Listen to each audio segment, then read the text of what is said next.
You're ready whenever. I just lost my screen there. Hi, good afternoon, everybody.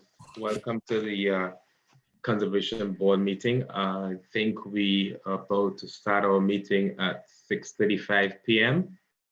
Our chairperson is unavailable today, so I'm going to start chairing and we'll have to jump off shortly. We have another member, Matt Matheson, Pat Coleman, Tim Norman, and then we have the Town Engineer LaBelle and Associates representing. My name is Keith Paris. Today we have, I think, like 3 standard agenda that I can look at. We have about 3 discussions on today. So we'd like to start the meeting with the, we had a request for someone to start, have a quick discussion and leave early. Is that person, okay? Great. Yeah, Keith.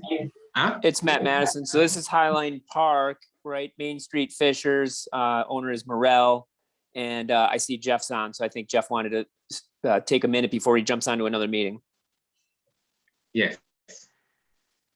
Yeah. Jeff, the floor is yours. Oh, thank you very much. And I appreciate it. I got a meeting in Honey Falls. So I'm in my car at the moment outside their town hall for a 7 o'clock start. So I appreciate the board's consideration. And everybody's seen this project once before, and we're now before the board just reviewing the site plan after the zoning has been officially updated with the PDD, and the town board completed that process. And so I'm going to just quickly go through the highlights of the project from when the board saw this before till now. As the board recalls, this was a downzoning parcel from a light industrial impact to a residential impact. And so as a result, we were able to really improve our environmental metrics on the site, going up to 63% open space. We reduced impervious surface area by about 45%. And we reduced our stormwater management facilities and runoff by another 50% on the site. And since then till now, our site plan application, we've actually been able to step up with some incremental improvements now that we've done more engineering on the site.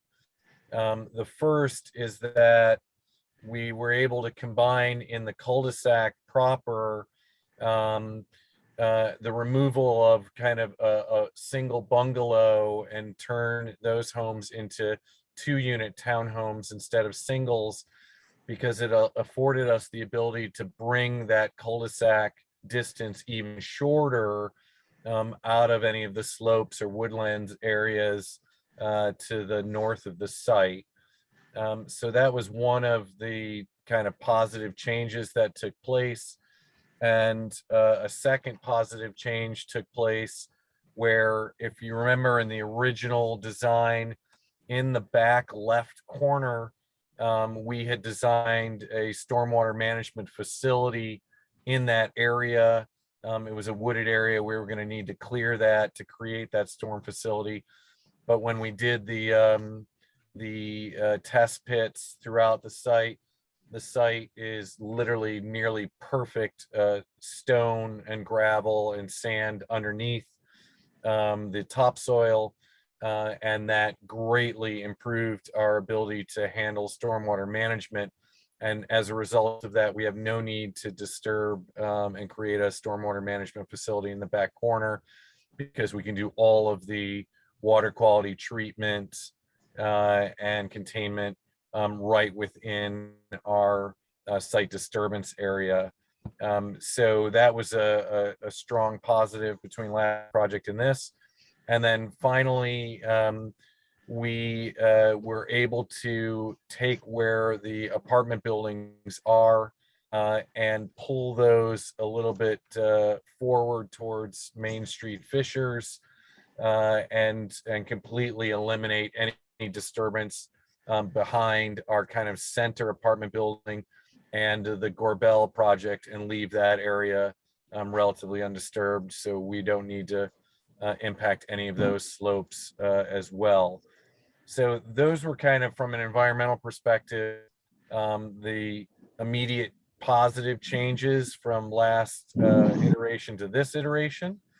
And then the rest of the project metrics stands as far as the environmental positives of moving away from the light industrial. So I just wanted to highlight all of those very, very briefly and see if the board had any particular questions. We are in exact conformance with the PDD that was approved, so we're not requesting any alterations or modifications to that PDD. And we looked basically overall to just improve our engineering with another good step forward.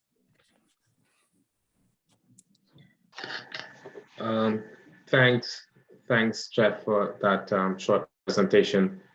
Does anybody have any questions on the update that was presented? So Jeff, is it going to be, this is Matt Madison, is it going to be easement all on that north side of the project then? Above the north of the parking lot? Yeah, that's correct. We'll put all of that in a permanent conservation easement. All of our open space buffers will be in permanent conservation easement. And on this project is being wholly owned by our company. So there is no for sale project part of the project. We're going to own this, manage it, and operate it in perpetuity. It's a great project for us to hold on a long-term basis. So we're really excited about it. And actually, to be honest, now more than ever, it's needed. The cost of housing, we just can't even touch anymore with construction of sub 400,000. It's just not even possible. So we wanted to do a kind of a high quality project to really attract a young professional market into the Victor marketplace. So yeah, we're going to own and operate this for the foreseeable future. Jeff, you mentioned that you had increased the metrics where you have more open space. Is that does that have an impact on the easement at all in terms of the amount of easement space, or it's just you just increase the open space and left the easement as is per the guidelines? No, we'll be doing both of those. You know, I like to put things in perpetuity, so we'll be increasing our conservation easement area and that open space metric percentage. So yes, both of those apply.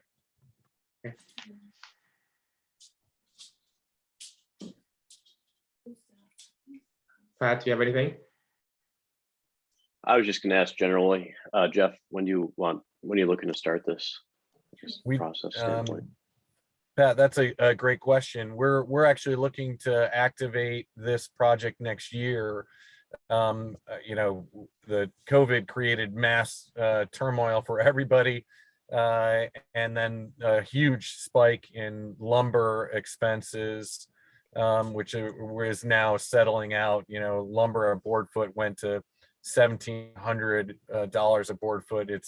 It's now back to about $500, $550 a board foot. So we're looking to finalize this over the next couple of months, and basically be in the ground when the spring hits. Okay. Generally speaking, we'd like to do, I would assume we would do it like a site walk just to take a look around. From a conservation standpoint, it's usually a little bit easier on our end just to be able to see, you know, the resources and any potential earth movement, stuff like that. But I don't know if the board would like to do so, but I would like to do it before it turns 10 degrees. Sure. And snow, but I'll just throw that out there. Yeah, either now or spring, whichever works. Be better closer to the project, like you said, if we do it without it being 10 degrees. Yeah, we won't be activating until that March timeframe, so we could go in the spring or right before, you know, when the foliage drops, but before it gets to tundra.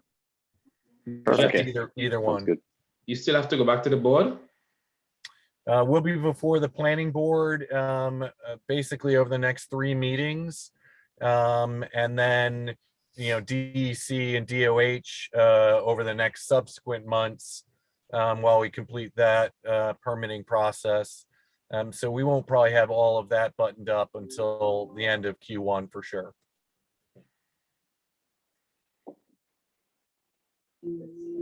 Tim, anything on your side?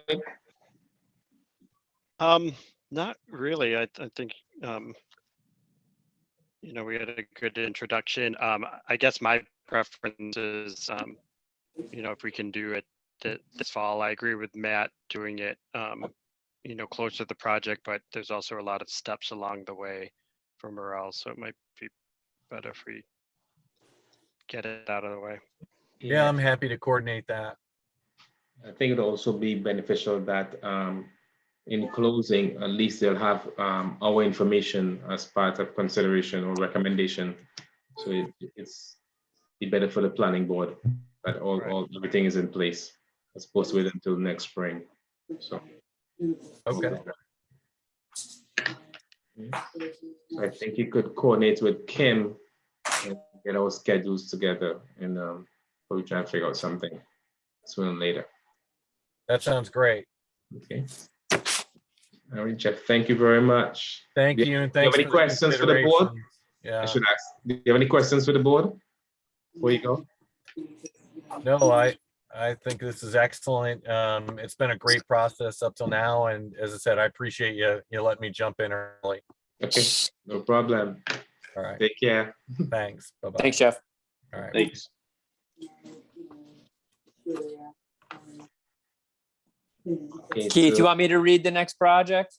Yes, you go on ahead, yeah. Is that easier for you? Sure, yeah.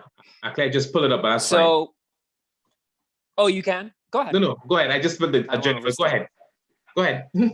Oh, good. So I think the next project, which was actually the first, is the Guinan Major Subdivision at 6465 County Road 41. And it's an open space discussion. So that's next to be reviewed. Is there a representative? I don't see Diane on. Is there a representative for that project? I have no one in the waiting room. Okay, thank you. Mhm. Keith, you want to table that one then? Yeah, I think we should, because we probably want to get her input. Perfect. Yeah. I'll go to the next one then.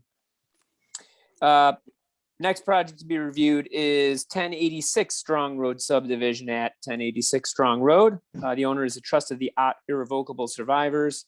The applicant is before the planning board requesting approval to subdivide 34.42 acre parcel into 11 single family lots, which includes an existing house and garage.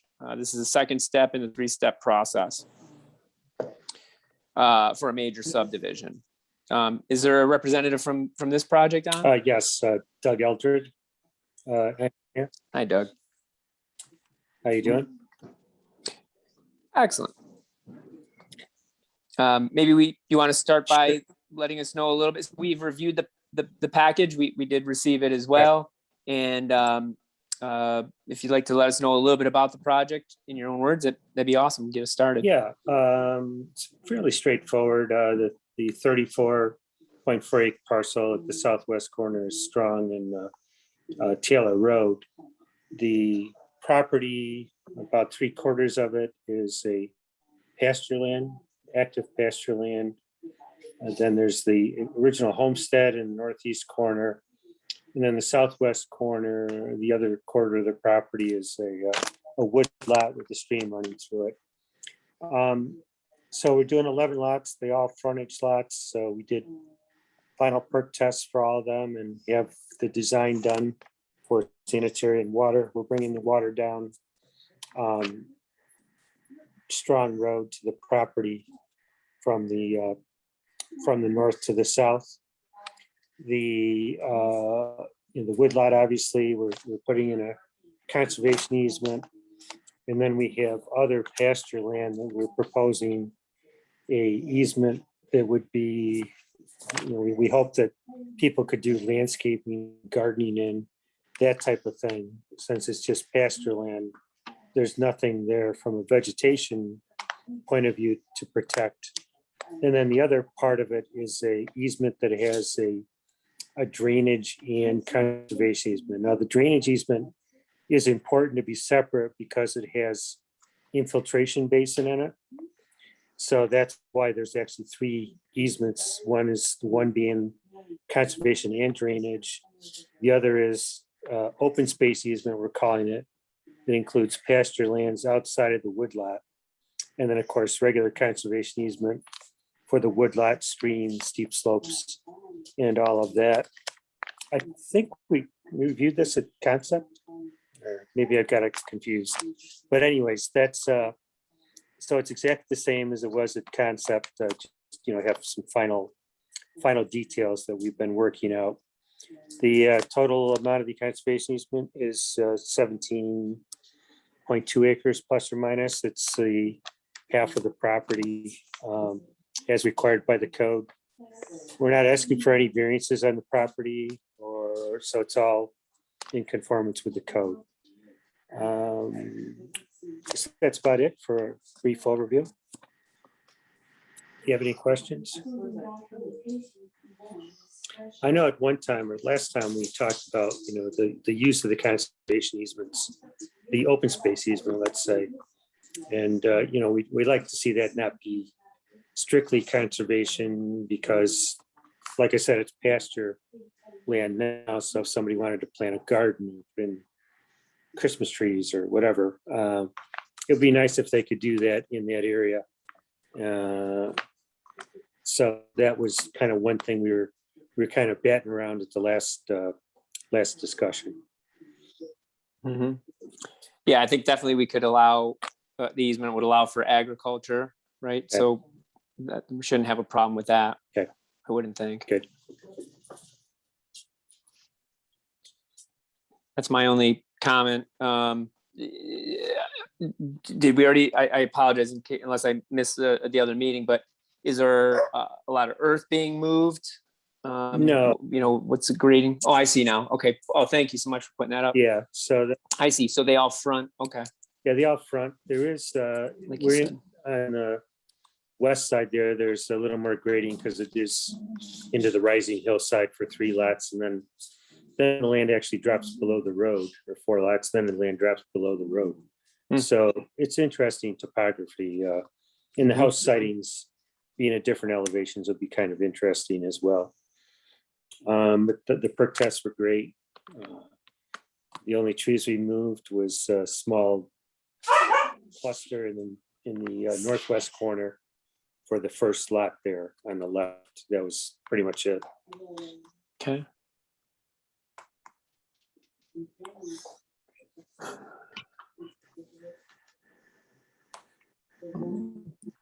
So you're hoping to put the homes more or less at on the grade that they're at right now? I mean, obviously you got to flatten it out Yeah. somewhat, but okay. Rather than create the whole a level, rather than leveling the entire plot or entire front. Okay. No, I like that. no, we definitely want to put it, real close to the existing grades. The ones that are below the road will have walkout basements to help minimize that grading and fill. The ones above the road, we come with 10% on the driveways, and then we obviously have to flatten out for the house pad. Sure. But other than that, we try to keep it close to existing grade as possible. And that frontage, that's pasture land right now, or the pasture land is oh, perfect. Okay. Yeah, it's all pasture land. The only place there's some woods is on lot 1. Okay. Those are my only comments then. Thank you. Yep. So this, sorry, could you go back to that PowerPoint you just had up?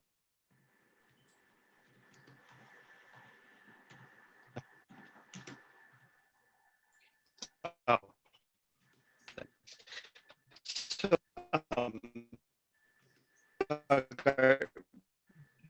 the shares for the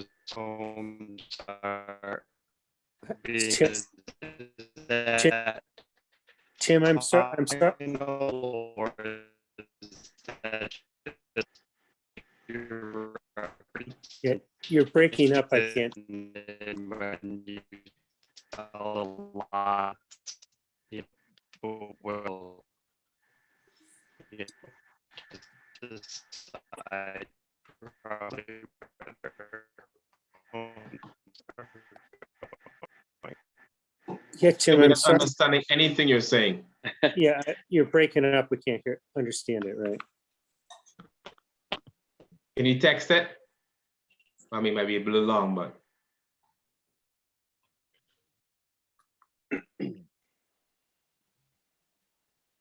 okay. Um, sorry, that internet. We'll try to check out or send a message to someone. Yeah, still not coming through. Just Hit and miss. come on back, click internet, so, turn.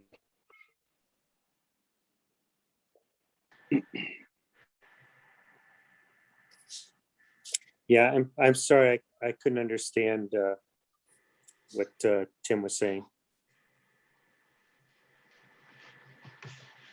Hopefully he'll reconnect here. While Tim's reconnecting, Doug, I remember you coming across our project or our board a few months back. We had some discussion. I think one of the conversations that came up was the specific language of the easement. I think you did. Right. All I'm recalling is that I think we did talk a bit about earth movement and topography. We wanted to maintain what's there as best as possible. It's just a really beautiful piece of property. To Matt's point before, the open space language in that conservation easement does allow for landscaping with the exception of hardscapes. So, you know, more defined, you know, pavers and stuff like that. So I would be a proponent of that. Okay, great. Yeah, so of course, the wooded area would be total conservation easement. The other area, the pasture area that's not in the drainage component would be more just tilling the land. If you want to do some agriculture or plant some trees or something along those lines, gardens. So it sounds like we're on the same page there. And if the normal language allows for that or not. It does. It within the open space conservation easement language, it does. Yeah. If you don't have a copy, maybe we can get one to you. But okay, great. I think it's probably the best fit so far in terms of the boilerplate language that you're looking for. I think it would be suitable. Sounds good. And this is from Tim. So Tim texted me. He's just got bad internet connection, and he sends his apologies. But his comment was he was commenting on that we received a couple of letters from the residents, existing residents, and mentioning that the homes are in a straight line. And I think their comment was they'd love to see some varied setbacks. So wanted to make sure that was brought to the meeting. Yeah, I'm aware of that. If you look at the plan, the houses to the west are varied somewhat. And then as you move to the east along Taylor Road, I do have a restriction with respect to where the septic systems in it are and where the low drainage area is. So, I like to have some more variation, and there can be some natural variation with the house styles, but I am a little restricted, once you get past the fourth lot, because I have the septic system behind, these lots are below the road. And then immediately behind that is this low infiltration area. So I don't really have the ability to move those, back and forth a little bit more, like the ones to the west. per se. But they'll also be below the road a bit, and it's just as you drive along the road, you see some below the road, some above the road, varying architecture. I'm sure these are going to be they're going to be upscale houses, and I'm sure they'll have some nice landscape packages for the front yards as well. They're not going to build this type of home and then not put in a substantial amount of landscaping. So, all in all, I think it'll be, very attractive, broken up with landscaping, somewhat a lot with elevation differences, and some with the setback where possible. Okay. Thank you. Yep.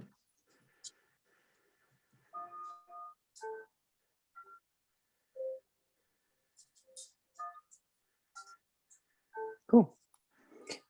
Any other comments from the board? Not on my end.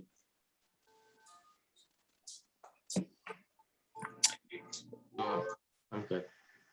Great. Nothing from Tim. Okay. Well, And thank I don't think there's any action to be taken tonight, right, Jens? No. I think it was just a This is discussion, an right? Update, yeah. Okay. Then Keith, would you like me to kind of close the discussion and move to the next agenda item? Yeah, I was just All right. texting that I have to drop off now. So, Do you? Okay. yeah.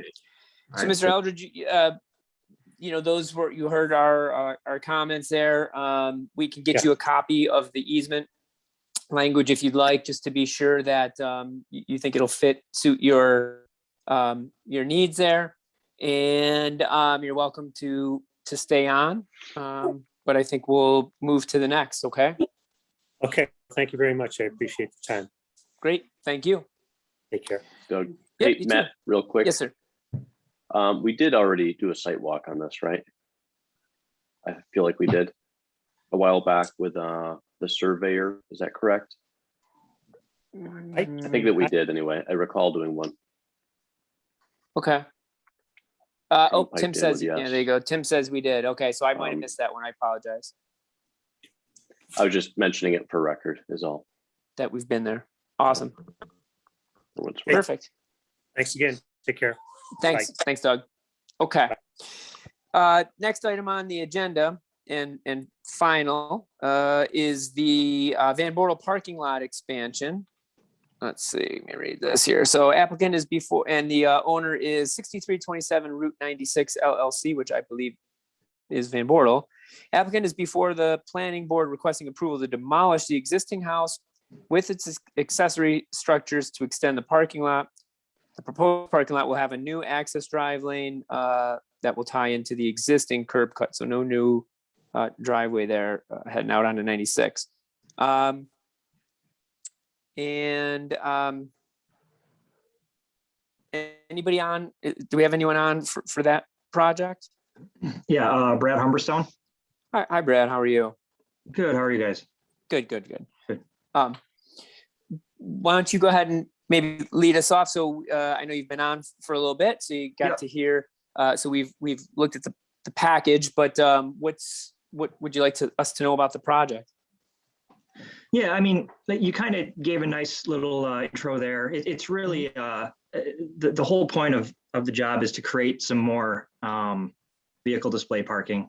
It's a very condensed site, and they do own this property where the existing house and outbuildings are located all the way to the east. So obviously the goal is to remove all of these structures which are vacant and or empty, and add some more site parking, combination of asphalt, combination of pavement, and just utilize the existing driveway, the residential driveway, as a form of egress, not exactly a main thoroughfare to exit back onto 96, but just to utilize the existing curb cut. We have planned to demolish, the goal is 2 trees, There's a handful that are still out there that we're trying to navigate and to keep. But we've acknowledged that likely 2 trees for sure are coming out, with the goal of providing all necessary tree protection to maintain the existence of the rest of the trees to the fullest extent possible. And then we're also proposing to plant some additional new trees and shrubs and bushes along 96 to kind of tie into the rest of the front setback. So I mean that's the project in a nutshell. So any questions I'm here to take. Now, I've got a quick question. Is this at, the Van Bortle dealership, as I think we know it, the Subaru dealership, or is this the other property that I think they own that a little bit further down 96 where they have some vehicle storage? Yeah, so it's an odd setup. I believe there's 3 parcels, and the one all the way to the east is the project in question. Nothing is happening at the dealership. The dealership parcel. It's the addition of the current. There's a current house. I believe there's some. I actually don't even know what's next door. Further past the Van Bortle property. I can't think off the top of my head. Okay. Might be some self-storage or something like that all the way to the east side. But this is a house that's existing that is on the absolute east extents of the Van Bortle property, Subaru property. We're just looking to kind of utilize that because currently no one's in the house. It's owned by, I believe it's been purchased by the Van Bortles for the intent of this. So of creating some more, visible vehicle displays. Mm-hmm. Okay. Well, I mean, my initial comment is, or thought here is if they're, taking down a building and putting up parking lot, I mean, you still got impervious. So there's, that would be a net push, right? It's not like it's exactly. a field that you're paving over, you're taking down a Correct. building and putting, so I'm I don't have a problem there, I don't think. You mentioned the trees that you're taking out. I would comment that, when you're looking to replace those, to use a native plant manual that we have out on the website, or you can get it from the town. That way you're putting things in that, sort of match. Yeah, so we actually have a landscape consultant going out there and just kind of verifying what's out there. Okay. Safe to assume that what's currently out there is native, and if we're matching something like that, then we're probably in compliance, I would presume, but Yeah. I can consult this. What did you call it again? What was a native? Yep, Yeah. native.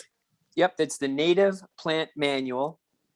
And it's funny, but I wouldn't assume that what's there is native because it's a newish manual. So it's potentially you could have something there that's not native, and it's not a rule per se. It's more of a recommendation. It'll, if you're pulling things out of that plant manual, number one, they're more hardy to our area, so they're going to cost you less in the long run. They're not going to be dying, and you're replacing them, etc. So, if your landscape artist or your landscape person knows the area, they'll know how to get the manual and get you the right stuff in there. Yeah, for sure. Thank you. Hey, Matt and Brad, just a note for you. If you look at section 211.45 of the Victor Town Code, section 211.45, that outlines the native plant requirements, which will refer to the native plant manual that Matt's talking about. Perfect. Thanks, Wes. Yep. Perfect. Those are my only comments. Pat, what do you think? I don't really have anything additional. It's pretty straightforward. So I really don't have any other comments. Good. We usually like to see that you limit the limits of disturbance. So, try not to take down any more than you need to, or move any more dirt than you need to. I mean, usually folks are on board with that because it costs money to move dirt. So, but you know, we always want to encourage that. And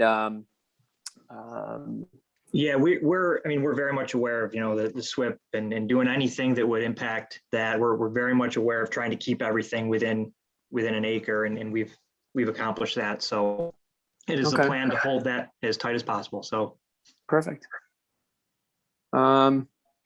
Yeah, I don't know, Pat. I mean, earth movement, water, right? So, but again, you're going from a building to a parking lot, which are going to be similar, I believe.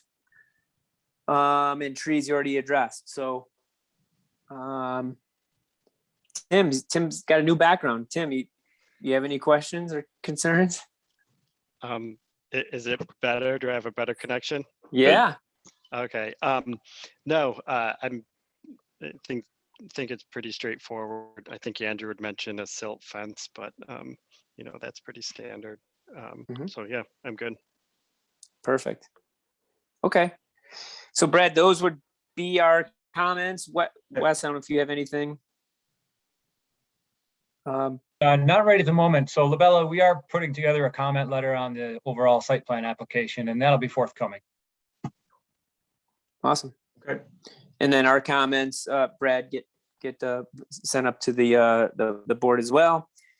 And so I think that is it. You are welcome to stay if you'd like. Spend a few more minutes with us. But if you need to jump, that's fine too.